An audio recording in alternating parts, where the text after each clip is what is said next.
Order to frame of suit.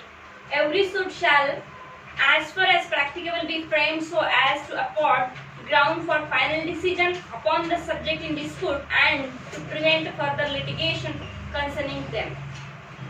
इथे काय म्हटलंय, every suit shall as far as practicable frame so as to ground afford ground for final decision.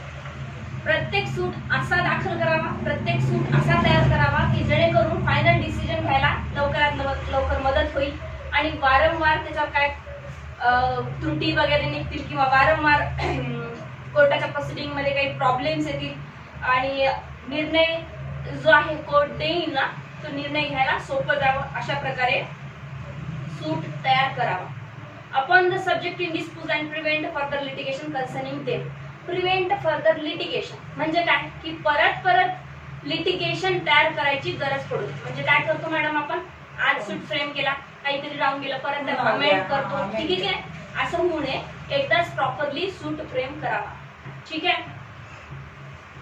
आणि जेणेकरून त्यावर परत परत अपीलही करायचं काम पडू नये. अरे जजमेंट लागलं, आता तर माझा राईट गेला, परत सूट दाखल करायचा, आता माझं हे राहून गेलं तर त्या पर्टिक्युलर विषयावर मी अपील करतो, असंही काम पडू नये. म्हणजे जेणेकरून आपले जेवढे क्लेम आहे तेवढे आपण अलिगेशन त्यामध्ये लावलेले पाहिजे. Suit to include the whole claim. आता बघा, suit to include whole claim. जेव्हा आपल्याला कोणाला काहीतरी मागायचंय, म्हणजे कोणीतरी माझ्या प्रॉपर्टीवर रॉंगफुल पोझिशन करून बसलंय, मी प्लेंटिफ आहे, रॉंगफुल पोझिशन करून बसल्यानंतर ही प्लेंटिफनी काय करावं, असं सूट फाईल करावा, असे सूट मध्ये फुल क्लेम, एक नाही होल क्लेम दाखल करावा. म्हणजे काय, हा रॉंगफुल पोझिशन करून बसलेला आहे. दुसरा काय होईल, मला डॅमेजेस हे हवे, ठीक आहे की नाही. डॅमेजेसवर काय हवाय, वो इंटरेस्ट हे हवाय. हे सगळं होल क्लेम, जेवढे काही तुम्हाला त्याच्याकडून मागण्या करायच्यात ना ते बेसिक सूट मध्ये मागण्या करायच्या, वारंवार नाही करायच्या. म्हणून म्हटले suit to include the whole claim. जेव्हा सूट दाखल करतात त्याच्यामध्ये सगळा काही तुमचा क्लेम आहे तो इन्क्लूड असला पाहिजे आणि असायला हवा. Every suit shall include the whole of the claim which the plaintiff is entitled to make in respect of the cause of action. जे काही cause of action आहे, वादाचे कारणे जे काय ते सगळे त्यात लिहिले गेले असावे. But a plaintiff may relinquish any portion of his claim. बघा काय म्हणते, पण प्लेंटिफ रिलिंग्विश करू शकतो एखादा पोर्शन, म्हणजे सोडून देऊ शकतो. कधी, in order to bring the suit within the jurisdiction of any court. नाही, हे बघा आता इथे ना CJJD आहे कोर्ट, ठीक आहे. त्याला 5 लाखापर्यंत मॅटर चालवण्याचा अधिकार आहे. किती, 5 लाख पर्यंत मॅटर चालवण्याचा अधिकार आहे. हे आहे किनवटला. आणि इथे नांदेडचं कोर्ट आहे ज्याला अनलिमिटेड पॉवर आहे, करोडोपर्यंत पॉवर आहे, वॉटेवर, ठीक आहे. आता याचा जो सूट आहे ना तो त्याची किंमत आहे किंवा त्याचे अलिगेशन 7 लाखाचे आहे. किती हो, 7 लाखाचं. मग इथे सूट चालेल का, नाही. या कोर्टाला ज्युरिस्डिक्शन आहे का, नाही. पण त्याला जर नांदेडच्या कोर्टात नसेल टाकायचं, तो म्हणत असेल 10 वर्ष सूट चालेल, 2 लाख तर माझे असेच खर्च होईल, नांदेडच्या वकिलांची फीस खूप जास्त आहे, मग तो काय करेल, 2 लाखाचं सोडून देईल पार्ट ऑफ क्लेम त्याचा आणि 5 लाखामध्ये इथेच तो सूट बसवेल. त्याच्यावर डिपेंड करतं, त्याच्या मनावर आहे की ठीक आहे मी सोडून देतो, ठीक आहे की नाही. जो काही क्लेम आहे, फर्दर क्लेम आहे, ठीक आहे, तो मी सोडून देतो 2 लाखाचा आणि 5 लाखाचा मला किनवटला चालवायचं, घर बसल्या मी किनवटला राहतो, तिथल्या तिथे सूट चालतो. आता बघा परत काय म्हणताय, प्लेंटिफ मे रिलिंग्विश, प्लेंटिफ सोडून देऊ शकतो any portion of his claim, पण केव्हा, in order to bring the suit within the jurisdiction of any court. म्हणजे या ज्युरिस्डिक्शन मध्ये त्याला बसवायचं असेल तर तो वरचा क्लेम सोडून देऊ शकतो. He can relinquish his part of claim, ठीक आहे, करू शकतो. अदरवाइज त्याला होल क्लेम इन्क्लूड करायचा आहे सूट मध्ये. ओके, 2 मध्ये या, sub rule 2, relinquishment of part of claim, relinquishment of part of claim. मग आता where a plaintiff omits to sue in respect of or intentionally relinquish. आता इथे इंटेन्शनली शब्द आलेला. He shall not afterward sue in respect of a portion so omitted or relinquished. इथे intentionally सोडला की नाही, होतं स्वतःच्या इच्छेने सोडला. आता तो काय म्हणतो, 5 लाखाचं जजमेंट लागल्यानंतर पुन्हा 2 लाखाचं टाकतो. वर जमते का, कुठे जमत नाही, कुठे जमणार नाही. त्यांनी इंटेन्शनली सोडलाय की मी इथेच तेव्हा विचारलं की तुझं वर इंटेन्शनली दिलं होतं, खाली दिलं त्याच्यामुळे. वर इंटेन्शनली का नाही दिलं, कारण वरती रिझनच दिलं. तुम्ही सोडत कशासाठी आहे, ज्युरिस्डिक्शन मध्ये बसवण्यासाठी सोडत आहात. खाली म्हटलंय जो कोणताही मग इंटेन्शनली त्यांनी सोडलेला, इंटेन्शनली सोडलाय ना वरचा, ऑब्विसली त्याला बसवायचं होतं ज्युरिस्डिक्शन मध्ये. मग इंटेन्शनली कुठल्याही प्रकारे मग आता ज्युरिस्डिक्शन मध्ये बसवायचा असो किंवा दुसऱ्या कुठल्या कारणाने त्यांनी सोडलाय, पण त्याचं इंटेन्शन होतं, इच्छापूर्वक त्यांनी तो क्लेम सोडलाय, स्वतःचा रिलिंग्विश केला आहे राईट. तर आता त्याला त्या 2 लाखासाठी किंवा जो काही उर्वरित पार्ट क्लेम आहे त्याच्यासाठी सेपरेट सूट दाखल करता येणार नाही. ठीक आहे. नाही तर मग काय केलं असतं, इथे नांदेडला जावं लागतं बुकिंग नोट मध्ये 5 लाखाचा 2 लाखाचा चालूच राहिलं असतं. शक्य आहे का? नाही. So omission to sue for one of several reliefs. आता बघा त्याच्याकडे 3-4 रिलीफ्स आहेत. एखाद्या प्लेंटिफ कडे डिपेंडंटला मागण्या 4-5 मागण्या करायच्या आहेत रिलीफ. ठीक आहे. डॅमेजेस पाहिजे, रॉंगफुल पोझिशन वरून गेला पाहिजे, इंटरेस्ट पाहिजे आणि कॉस्टही पाहिजे, पुन्हा या वर्षाचं एवढं पाहिजे, त्या वर्षाचं तेवढं पाहिजे, व्हॉटेवर जे काही क्लेम आहेत डिपेंडंटवर त्याचे खूप सारे रिलीफ त्याच्याकडे आहेत. आता त्या खूप सारे रिलीफ येईल तेव्हा काय होईल, a person entitled to more than one relief in respect of the same cause of action. Same cause of action पाहिजे, पण जर same cause different cause of action येत असेल तर मॅटर डिफरंट होईल. कळलं का? माझे यांनी 50,000 बुडवले, त्याच्यावर मला व्याज पाहिजे, this is the same cause of action. माझे यांनी 50,000 बुडवले आणि माझे आणि माझ्या बायकोचे वादामध्ये तो घुसला, काही रिलेशन आहे का? नाही. आमचे फॅमिली मॅटरचे पर्सनल काय नाही, काही relation. Cause of action different नाही पाहिजे इथे. In respect of a same cause of action may sue for all or any of the such a relief, but if he omits, बघा त्याला सगळे रिलीफ मागायचे प्लेंटिफला, पण तो यातला एखादा ओमिट करत असेल म्हणजे सोडून देत असेल तर पुढे काय होईल, except with the leave of the court. आणि त्यांनी कोर्टाला परमिशन पण घेतली नाही की मी हे सोडून देतोय की सोडून देऊ का. To sue for all such a relief he shall not afterward sue for any relief so omitted.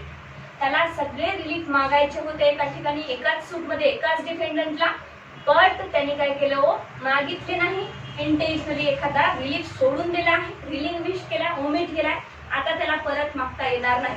But जर त्यांनी कोर्टाची परमिशन घेऊन सोडला असता किंवा कोर्टाची याच्यासाठी परमिशन घेतलेली असावी तर त्याला इथे राईट मिळेल, पण without the permission of court right मिळणार नाही. ठीक आहे.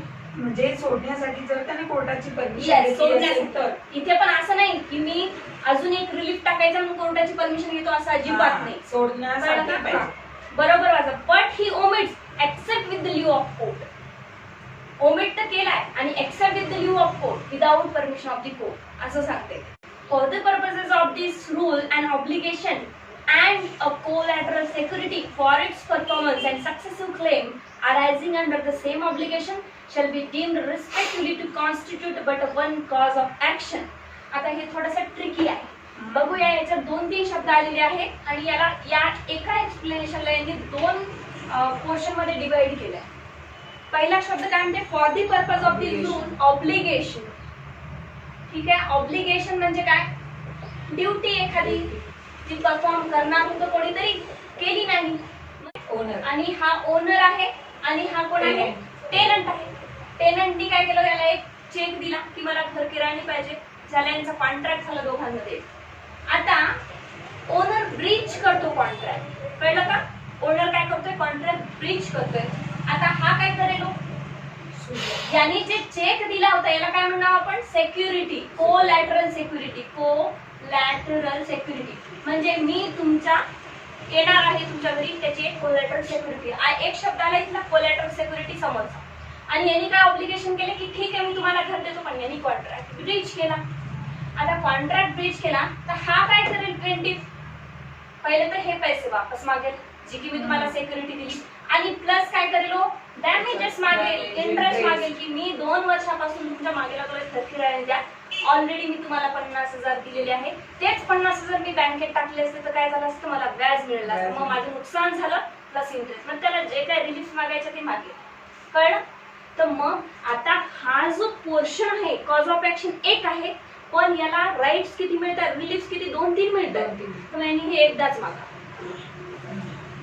आधी सिक्युरिटी क्लेमचे पैसे दे, नंतर बघू डॅमेजेस, नंतर बघू इंटरेस्ट, असं होणार नाही. त्याला एकदाच मागावं लागेल, कारण because there is only one cause of action arises. Okay. So आता पुढे या.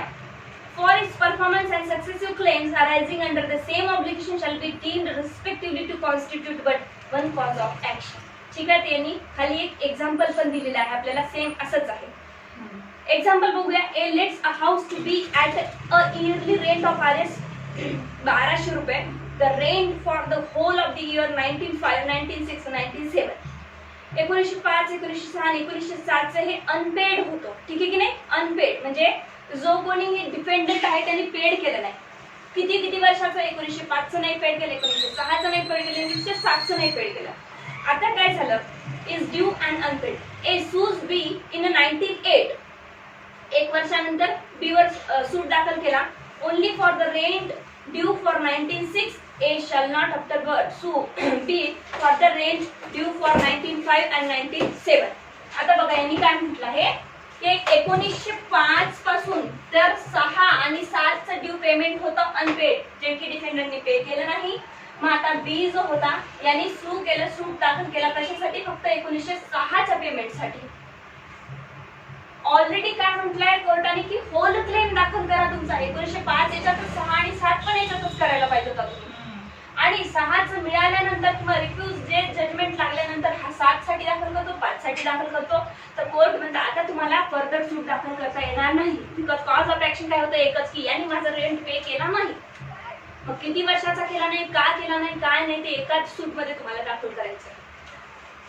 मग आता कोर्ट तेच काम करत राहील का? 1905-6चा देईल पहिले, 1907चा नंतर देईल, म्हणून 2 महिन्यांनी 1907चा देतो, 8चा देतो नाही. तर या जॉईंटर ऑफ कॉज ऑफ ऍक्शन. आता कॉज ऑफ ऍक्शन जॉईन कधी करायचं? एकापेक्षा जास्त कॉज ऑफ ऍक्शन आहे ते जॉईन करायचे आहेत आपल्याला. बघा, सेव्ह ॲज अदरवाइज प्रोव्हाइडेड. बघा, कॉन्ट्रॅक्ट ऍक्टची लँग्वेज बोलता येते. Save as otherwise provided. जर कुठेतरी असं मेन्शन केलेलं आहे कुठेतरी की तुम्ही कॉज ऑफ ऍक्शन जॉईन करू शकत नाही, तुम्हाला सेपरेटलीच कॉज ऑफ ऍक्शन घेऊन जायचंय, मग तुम्हाला सेपरेटलीच घेऊन जावं लागेल. पण काही कॉज ऑफ ऍक्शन्स अशा आहेत की ते जॉईन करू शकतो. ठीक आहे, तर मग तुम्ही करू शकता. A plaintiff may unite in a same suit several cause of action against the same defendant. आता सेम डिपेंडंट टाकले, सांगते डिपेंडंट आहे आणि हा प्लेंटिफ आहे. ठीक आहे की नाही? आता प्लेंटिफ काय म्हणतो? यांनी याच्या मुलीच्या लग्नासाठी माझ्याकडून 50,000 घेतले होते. ठीक आहे, पुन्हा याला मागायला गेलो. ठीक आहे की नाही? याला मागायला गेलो, यांनी मला मारहाणही केली. दुसरा कॉज ऑफ ऍक्शन झाला. तिसरा काय हो? त्यांनी 50,000 तर घेतले, पण यांनी काय केलं? माझ्या नावाची सही करून माझ्यावर एक डुप्लिकेट डॉक्युमेंट तयार केलं आणि माझ्या नावावर केले म्हणून सांगून दिलं. ठीक आहे, आणि पुन्हा असं आहे, असा परत हे सांगतो की मी जेव्हा याच्याकडून 50,000 घेतले ना तेव्हा यांनी मला नकळत काही माहिती ना माझी एक जमीन प्रॉपर्टी 50,000साठी अग्रीमेंट करून घेतली, जे की मला माहितीच नाही. आता तुम्ही सेम प्लेंटिफवर डिफरंट कॉज ऑफ ऍक्शन टाकत आहात. कळलं? सेम प्लेंटिफ आहे, सेम डिपेंडंट आहे, डिफरंट कॉज ऑफ ऍक्शन टाकत आहे. कोणी असो, डिपेंडंट असो, प्लेंटिफ असो, मॅटर नाही करणार. ठीक आहे, तर बघा काय म्हणतो. थोडंसं अवघड आहे हे, ज्यांची प्रॅक्टिस नाही त्यांना. प्लेंटिफ मे युनाइट. प्लेंटिफ एकत्र आणू शकतो कॉज ऑफ ऍक्शन केव्हा? In the same suit several cause of action against the same dependent. पण डिपेंडंट सेम पाहिजे. ठीक आहे, or the same dependent jointly. आणि परत म्हटलंय इथे, आता यस लागलाय मॅडम, लक्षात घ्या. पहिले डिपेंडंट म्हटलंय, नंतर डिपेंडंट. ठीक आहे की नाही? आता डिपेंडंट आहे ते एकावर लावले, पण या दोघांनी मिळून असं केलं असेल तर डिपेंडंट सेम. ह्या सगळ्या गोष्टी सारखेच अलिगेशन लागत आहे दोघांवर, पण डिफरंट लागत आहे. सारखे अलिगेशन तर हेच अलिगेशन आहेत पूर्ण, पण एकापेक्षा जास्त कॉज ऑफ ऍक्शन होत आहे. ते डिपेंडंट्स वर सुद्धा तुम्ही एक cause of action several cause of action एका सूट मध्ये तुम्ही टाकू शकता. कळलं? क्रिमिनल मध्ये पण होतं ना मॅडम असं, तुम्ही एकाच जर क्राईम मध्ये जर खूप गुन्हे घडले तर आपण कसं सोबत सेक्शन टाकून देतो. सो बघा पुढे काय म्हटलंय, dependent jointly may unite such cause of action in the same suit. इथे बिलकुल एक कॉज ऑफ ऍक्शन म्हटलं नाही. तुम्हाला हेडिंग मध्ये सांगते की joinder of cause of action it is not, this is rule not for the only joinder of plaintiff, joinder of defendant. It is for specially cause of action. आपण joinder of plaintiff पाहिलं, जॉईंटर of defendant पाहिलं. हे काय म्हणताय? Joinder of cause of action. Because काय बघत आहोत? Framing of सूट बघत आहोत, पार्टीज बघत आहोत का? नाही. ठीक आहे, where causes of action are united. आता जेव्हा cause of action तुम्ही unite केल्या, the jurisdiction of the court as regard the suit shall depends on the amount of value of the aggregate subject matter at the date of instituting the suit. आता काय झालंय 4-5 हे तुम्ही rent पण मागत आहात, तुम्ही इंटरेस्ट पण मागत आहात, डॅमेज जेवढं काय मागत आहे तुम्ही कॉज ऑफ ऍक्शन युनाइट करून मागत आहात. मग ते युनाइट केल्यानंतर त्या प्रॉपर्टीची व्हॅल्युएशन 5 लाख जर निघत असेल तर ते सीजेजेडी मध्ये जाईल. 7 लाखाच्या वर जात असेल तर ते वरती जाईल. पुन्हा काय वरती, म्हणजे हे ज्युरिस्डिक्शन डिपेंड करतं त्यावर. जेव्हाही सूट एकत्र येतात त्याचं व्हॅल्युएशन जे निघतं त्याच ज्युरिस्डिक्शन मध्ये तुमचा सूट जाईल. कळलं का? नाही तर तुम्ही म्हणाल एक एक कॉज ऑफ ऍक्शन जो होता ना त्याच्यावर व्हॅल्युएशन काढायचं जमणार नाही. जेवढे काही कॉज ऑफ ऍक्शन तुम्ही टाकलेले आहे सूट मध्ये सगळं ऍड करून व्हॅल्युएशन निघेल आणि जिथे ज्या कोर्टाला व्हॅल्युएशन तेवढ्या किमतीचं ज्युरिस्डिक्शन आहे तिथे तो सूट दाखल करण्यात येईल. कळलं? 4 मध्ये only certain claims to be join for recovery of immovable property. बघा आता काय म्हटलंय, काही क्लेम्स आहे ते जॉईंट तुम्ही करू शकता for recovery of immovable property. Immovable प्रॉपर्टीचं जर मॅटर असेल तर एवढेच जे सूट आहेत ते तुम्ही जॉईन करू शकता, जे की खाली दिलेले आहेत तेवढे, त्याच्या व्यतिरिक्त नाही. No cause of action shall unless with the leave of court be join with suit for the recovery of immovable property. मग याच्या व्यतिरिक्त जे काही खाली दिलेलं आहे ना त्याच्या व्यतिरिक्त जर तुम्हाला जॉईन करायचं असेल तर तुम्हाला कोर्टाची परमिशन घेऊन जॉईन करावं लागेल, अदरवाईज नाही. आता पण कोर्टाची परमिशन न घेता जर आपल्याला जॉईन करायची असेल ना तर इथे खाली जे दिले ना तेवढेच सूट आपण जॉईन करू शकतो, म्हणजे एकत्र आणू शकतो. Cause of action claims for means profit और arrears of rent in respect of the property claim और एनी पार्ट देअर ऑफ. ठीक आहे, कुठला सूट आपण कुठले कॉज ऑफ ऍक्शन आपण एकत्र करू शकतो? मीन्स प्रॉफिटचे. म्हणजे काय हो, मीन्स प्रॉफिट कोणीतरी आपल्या प्रॉपर्टी रॉंगफुल पोझिशन गेलाय आणि त्यातनं प्रॉफिट घेत आहे, म्हणजेच काय इमोबल प्रॉपर्टीचं मला पोझिशन पाहिजे जिथे मीन्स प्रॉफिट करून बसला आणि ते काय प्लस काय पाहिजे मला, माझे पैसे पाहिजे वापस, जेवढे दिवस रॉंगफुल पोझिशन करून बसलाय तेवढे दिवस. और arrears of rent respect of the property claimed और any part there. Arrear of rent वगैरे जे काही रेंट्स वगैरे आहेत ना इमोबल प्रॉपर्टीचे ते तुम्ही त्याच्यावर इंटरेस्ट विथ लावू शकता त्याला. हे कधी येईल आपण जेव्हा मीन्स प्रॉफिटचा दावा दाखल करू तेव्हा. Claim for damages for breach of any contract under which the property और any part thereof is held and based on the same cause of action. तेव्हा same cause of action relief काय तुमचं same cause of action आहे, एकच relief पाहिजे तुम्हाला तर तेही तुम्ही जॉईन करू शकता without the court permission, provided that nothing in this suit shall be deemed to prevent any party in a suit for the foreclosure or redemption for asking to be put into possession to the mortgage property. But immobile property साठी जर दिलेलंच आहे त्यांनी, पण ते म्हणतात की खाली जे होतं ना 1, 2 आणि C याला तर विदाउट परमिशन कोर्ट करू शकता तुम्ही, पण फोरक्लोजर आणि रिडम्पशन जर असेल मॉर्गेज प्रॉपर्टीचं, ठीक आहे की नाही, तिथे भले तुम्हाला पोझिशन पाहिजे नसेल तरी हे सुद्धा तुम्ही विदाउट कोर्ट परमिशन करू शकता. पुढे 5 मध्ये rule 5 claim by or against an executive administrator heir. आता बघा हा कॉज ऑफ ऍक्शन एकत्र आल्यानंतर ऍडमिनिस्ट्रेटर आहे म्हणजे प्रशासक लोक आहेत किंवा हेअर्स आहे लिगल हेअर्स वगैरे, त्यांना कधी इन्क्लूड करायचं मग, ठीक आहे की नाही, तर त्यांना कधी इन्क्लूड करायचं हे तुम्ही सांगतो. No claim or by against an executive administrator heir as such shall be joint with the claim by or against him personally. जर पर्सनल त्यांचा काही त्याच्यामध्ये इश्यू असेल तर त्यांना जॉईन करायचं नाही सेम कॉज ऑफ ऍक्शन मध्ये, unless the last mentioned claim are alleged to arise with reference to the estate in respect of within which the plaintiff or defendant sues or is sued as executor administrator here or are such he was entitled to or liable for jointly with the deceased person whom he represented. Administrator hairs legal hairs तेव्हाच picture मध्ये येईल जेव्हा त्यांचा कुठेतरी interest create होतोय कुणाच्या प्रॉपर्टीचा, deceased person. कळलं का? तरच ते जॉईंट प्लेंटिफ किंवा जॉईंट डिफेंडंट म्हणून येतील, अदरवाईज त्यांचा पर्सनल काही राईट असेल आणि माझा पर्सनल राईट आहे आणि माझे जे डिसीज एक अंकल होते ते गेलेले आहेत, मी त्या प्रॉपर्टीच्या सूटमध्ये घुसतो म्हटलं घुसता येणार नाही. It appears to the court that the joinder of cause of action in one suit may embarrass or delay the trial or is otherwise inconvenient. The court may order a separate trial or make such other order as may be expedient in the interest of justice. जर न्यायिक उद्दिष्टे साध्य करण्यासाठी, न्याय लवकर मिळण्यासाठी, न्याय योग्य मिळण्यासाठी कोर्टाला यांना सेपरेट करायला पाहिजे तर कोर्ट सेपरेट करू शकतो. कधी इनकन्व्हिनियन्सी क्रिएट होत आहे, एम्ब्रान्स अँड डिले होत आहे सुटला तर कोर्ट करू शकतात.